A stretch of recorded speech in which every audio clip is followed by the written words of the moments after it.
Okay, I really ended up disliking this one, and you're gonna hate me because it's hello everyone, Lexitan Gaming here, you there, and today we are looking at some of the video games that I hated. Okay, so I didn't really hate any of these. There's something to like about all of them. I just didn't enjoy them enough to finish them. Oh, but there is hate in this video, if that's what you've come for, because the hate is from me to me, because I hate myself for not liking everything I spend money on. So, that's where I'm coming from today. What about you? Please let me know the games you hate in the comments down below and give me your reasons why. I will read and respond to every comment, so you will be heard and probably mocked.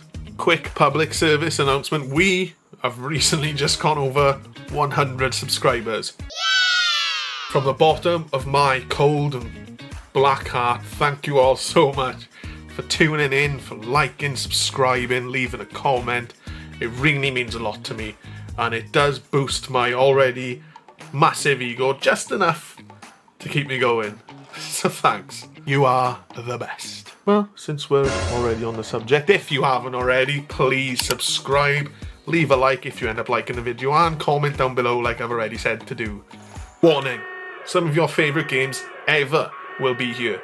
You have been warned.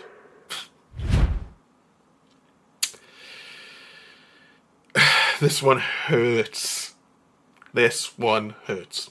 The Last Guardian. Team Ico, the team behind Ico and Shadow of the Colossus, first began production into their third game of the franchise in 2007, The Last Guardian. This game went through the definition of development hell. Sony announced it at E3 in 2009, and it was slated for a 2011 release on the PlayStation 3. The Team Ico members left Sony, but continued working on the game under a new company, Gen Design. And this obviously meant delays, so they had to move everything over to the new console, the PS4. I think I got that right. Correct me if I'm wrong, I'm sure you will. All of this and no news led to the rumour and innuendo that this game was dead. After years of literally nothing, it was shown again in E3 of 2015, 7 years after the initial announcement. I remember this vividly because it was the same year that Final Fantasy VII Remake was announced. That was a hell of a year to get excited about games. Finally, after years of waiting, the day came in 2016, The Last Guardian was finally on the shelves, it was finally released, and I got it day one, and guys, I tried. I really tried. It just wasn't what I expected. The feel of the world itself was great. It was obviously very bleak and quiet. And at the time, for the time, the graphics were really good. And obviously the best part was the relationship between the boy and the Guardian, Trico. You know, just a boy and his absolutely massive kind of flying dog, who's also his guardian. It's a beautiful relationship. And, you know, with scenes like Trico actually saving the boy at times really adds to that relationship and to the characters as a whole. But the gameplay, I'll be honest, I haven't looked up whether this game has had like updates throughout the years to make it better, but the gameplay, the actual task of not falling down or falling off or falling in general, I just remember I found it so difficult. I was trying to enjoy the game, but it was too clunky. The controls, everything, it just felt off. I think that's the best way I can put it. And getting Trico to do what you actually want him to do, that drove me insane. And I read somewhere that the developers did that on purpose. Is that real? They did that so he would ignore you and not do what you need him to do on purpose? Because that was probably the most annoying part, to be honest. It was a nightmare. And that completely ruined the rest of the experience for me, which sucks, because I was looking forward to it for such a long time, and I adore Shadow of the Colossus. I've seen, and I know that this is well liked, because I know people that like the bloody game, but I just couldn't look past the flaws that I found personally. Shame. Okay, I really ended up disliking this one, and you're gonna hate me because it's Shin Megami Tensei 5. And it's Atlas. You're not allowed to hate Atlas on the internet, apparently. But the only other Atlas game so far that I've played apart from this one is Persona 5. I have got Metaphor Fantasia back there. I will be eventually trying that one out. Persona 5 is a generational game. It's obviously gone across multiple platforms, different consoles, and for good reason. It is a fantastic JRPG. Where the hell is Persona 6, by the way? Okay, wrong game, but my statement, it still stands. I was told that Shin Megami Tensei basically is Persona. That's where Persona came from. The original series is the Shin Megami Tensei series. And for me, I put 15 or so hours into it. And I mean it when I say this world felt soulless. I think it's meant to be, but I just could not get into it. All I was doing was battling, grinding to merge the monsters. And yes, I know, like I just said, I know that's the point of the game. It wasn't for me. I couldn't stay interested. Because like I said, this JRPG, from what I can remember, was battle after battle after battle after battle after battle after battle after pretty much from the start. I can't remember doing anything else. Although that might just be my terrible memory mixing everything up. But for now, at least, I'll stick with Persona. I can feel the hate from you already. Well, I just spent a while looking for the next game, but then I realised that I don't even have it anymore. That is very rare. Even if I don't like the game, I tend to keep it because I'm a collector. I must have been really skint at that point, I don't know. But anyway, I don't think I'm going to be alone on this one, because it's Xenoblade Chronicles 2. I could not get into it. For the life of me, I don't know why. I just did not care. It was just one of those games where I tried. I swear to God, I tried. Nothing at all gripped me. Nothing made me want to delve deeper. Nothing really intrigued me. So I did. I ended up looking it up and I saw some favourable reviews and I saw some reviews that were more kindred towards my thoughts on the game. Now, you've got to get through the first 30 hours and then it's great. Are you having a fucking laugh? 30 hours? Nah. I put in 10 to 15, which I think is respectable and decent to put into a game before deciding to leave it. And I thought, no more. That's it for me. And that's not to say that I completely hate Xenoblade.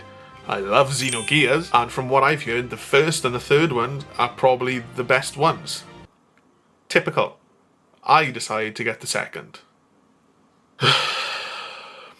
Music was good though. Going old school now, like proper old school. So old I don't even have the cartridge. So what I do have is Super Mario All-Stars, but the one that I didn't like very much was Super Mario Bros. 2. Okay, if we're being honest, this one probably shouldn't be on here. But as a kid, this one pissed me off so much that I can't even begin to express. I got this at some point in my early years on this planet, and it was on the Game Boy Advance as a pack-in with Super Mario Advance. I had actually gotten this after I played the original Super Mario Bros., Super Mario Bros. 3, Super Mario World. I was accustomed to a certain type of game. And when I finally got to play the one that eluded me for all this time, What? I can't just kill things by jumping on them. I gotta pull things out the ground and hit them. What universe am I in here? I was an angry child. But little did I know the full backstory that actually goes into this game, so let me clue you in best I can. Nintendo team of Japan produced Super Mario Bros. 2, so they send it off to Nintendo of America to test it out, and they said, nope. Too hard, which us Brits must have just agreed with. I'm not too sure how all that works. If you know, let me know down below. So this caused Nintendo to panic.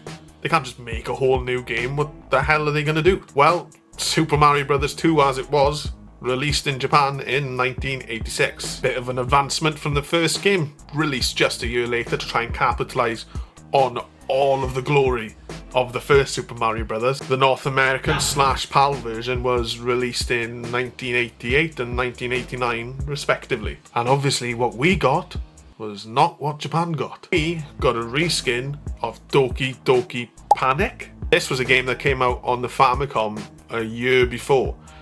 It's literally the same game. just with the reskin with Mario characters.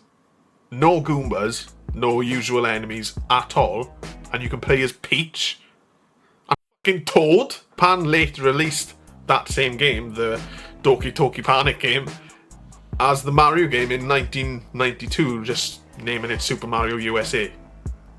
How apropos. But we didn't get Super Mario Bros. 2 until years later under the Super Mario All-Stars collection of games, Super Mario Bros. 1, 2 and 3, and the Lost Levels.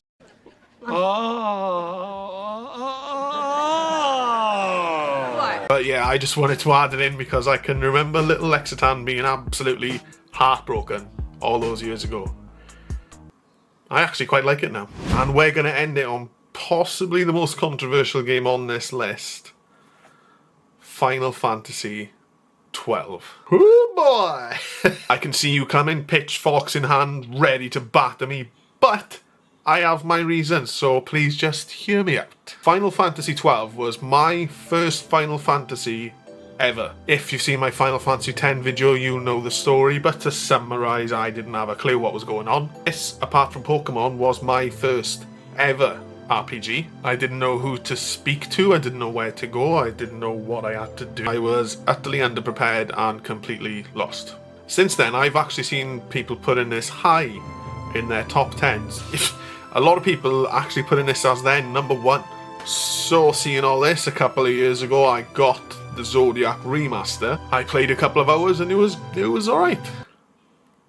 I mean, the opening didn't blow me away like Final Fantasy X. It didn't leave me asking a lot of questions like Final Fantasy IX, and it wasn't in your face, just to put it simple, as badass as Final Fantasy VII. It was just alright.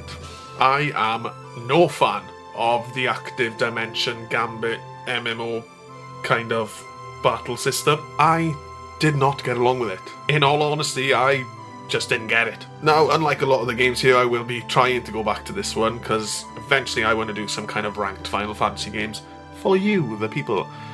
And I can't do that without finishing all of the games. So I'm going to try and go back to it one day. And hey, who knows? I might like it a lot more after I put more time into it. So we'll see. Will Final Fantasy XII stay here, or will it move up the ranks? I've been Lexington Gaming, you've been great. Thanks for watching. Please keep an eye out for the next video, and cheers.